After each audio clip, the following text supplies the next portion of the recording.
In this module, we're going to take a look at sex and gender and how sociologists approach many issues surrounding sexuality. So first, the definitions of sex and gender. Sex is the physical and biological differences between men and women.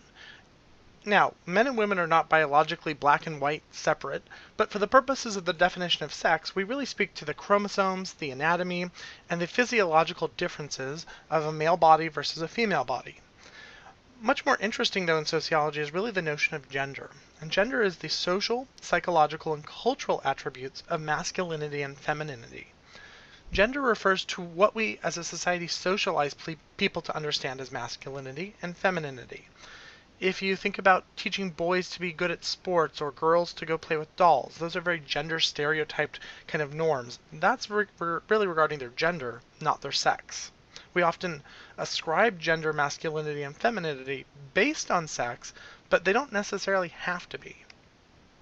Finally, there's also the notion of androgyny. This is really the blending of traits where they are stereotypically related to masculinity or femininity, meaning you kind of adjust to the situation. It's not that you're always masculine or always feminine. You're able to shift and be a lot more situationally based and not tied to what society often subscribes as the proper gender norms. So let's talk a little bit about gender role socialization. Where do all these gender roles come from? Well, it's a lifelong process where people learn the values, the attitudes, motivations, and behavior considered appropriate to each sex according to their culture.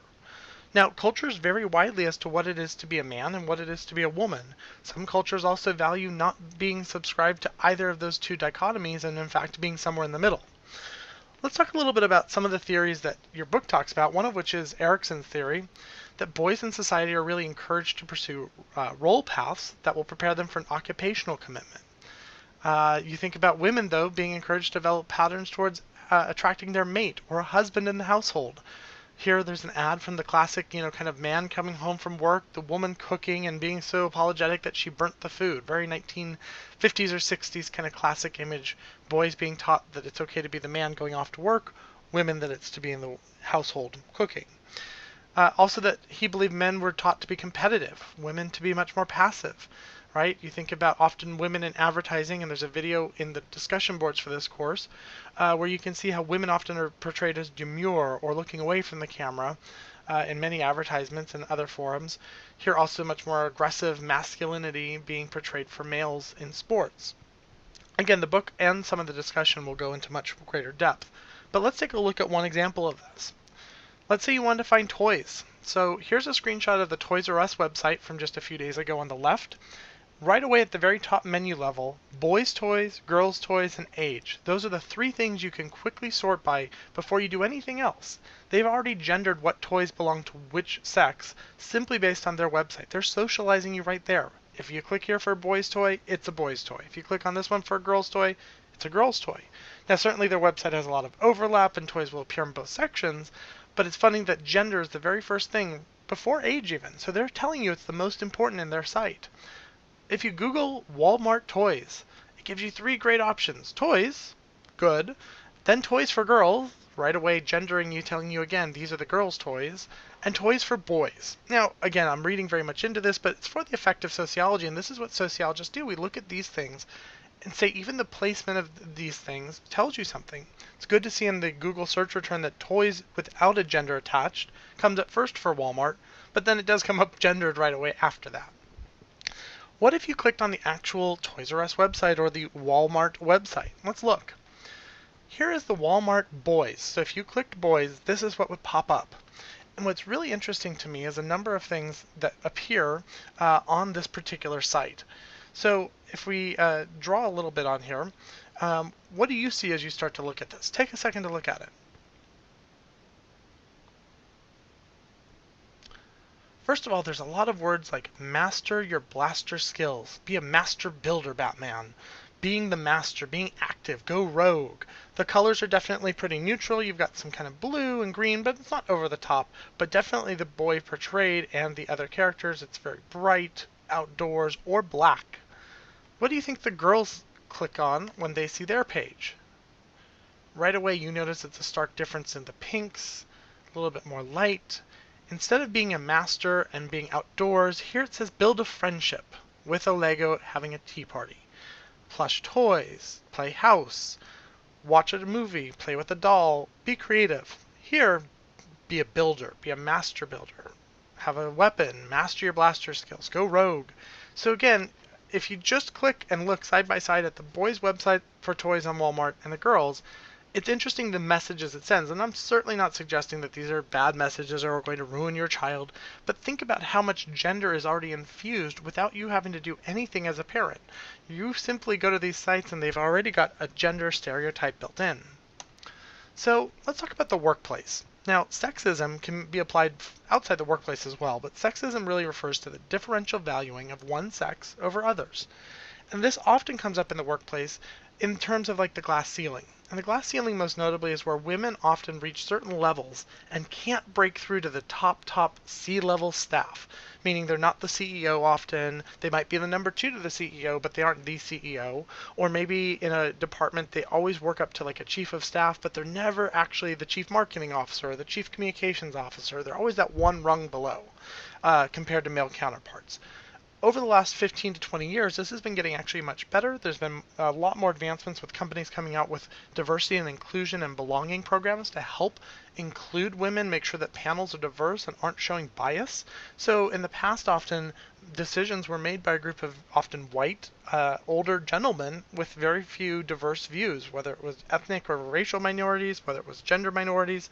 So we've opened that up a lot in the workplace recently. But there's also this notion of the mommy track, which often disadvantages women. So by sheer nature of biology, women versus men are the ones physically having the baby. Now, many men take off plenty of time and are very supportive and will bond with the baby as well, but there's a sheer natural piece of women needing to take more time off simply because they are physically the one having it. Also for proper care, it's often more doctor's appointments and visits beforehand. And often, again, the father will go, but what happens is we find sociologically that the woman then being out of the workforce longer for the birth of a child, on average, than the man, will often then miss meetings, miss opportunities for promotions, may miss review cycles, all while she's trying to get ahead. And so sometimes that definitely will set her back in a way that she may have to work extra hard or find ways to compensate, or is actually held back at times simply by not being there because of the birth of a child. There's also in sociology the idea of a sticky floor, or what we call a pink collar ghetto, meaning there's often a lot of secretarial or administrative jobs or service jobs that are often crowded with women, where women are far outnumbering men. Nursing is also one of these occupations. And often what we find is that when it's crowded with a lot of women at the bottom, even in those scenarios, men sometimes will rise up faster than women into leadership roles, take promotions, and so women are sometimes stuck in that very large kind of pink collar ghetto or the sticky floor, and a lot of the jobs don't necessarily have advancement built into them. Thinking of like a administrative assistant, for example, the career path may be to an executive assistant or a senior executive assistant, but then there's not much beyond that to move up, and so often if they don't have a degree or other means of education, it may mean that they can't then excel into true management paths. So just some things to consider. Finally, we're going to talk about sexual orientation. Sexual orientation is the romantic and sexual attraction to partners of a particular sex or sexes. Here's the most basic notion that sex is really, or sexuality and sexual orientation are on a continuum. On one side you have exclusively heterosexual, the other exclusively homosexual, and in the middle is bisexuality. Interestingly, bisexuality often carries a higher degree of social stigma than either being exclusively heterosexual or exclusively homosexual. And the reason for that is that we as a society like to really box people into black and white scenarios. We like either that you're gay, straight. Being somewhere not in those very clear dichotomies often leads to people putting more labels and more stigma.